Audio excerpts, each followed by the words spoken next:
a code is just a way of getting things done. Now, the basis for the code is to eliminate mistreatment of people, period. Doesn't make any difference what people they are, male, female, infants, anything that's out of order. Codification means you set up a way of getting these things into the order that they should be, making things the way they ought to be.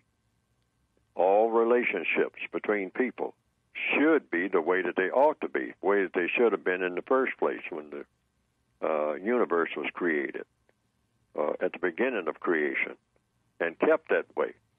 And shouldn't have ever gotten off track for any reason, racism or whatever, sexism or whatever, any type of mistreatment of people. So a code just means a way of getting things done. And what I have written is about getting that one thing done. Guarantee that no one is mistreated, and guarantee that the person that needs help the most gets the most constructive help.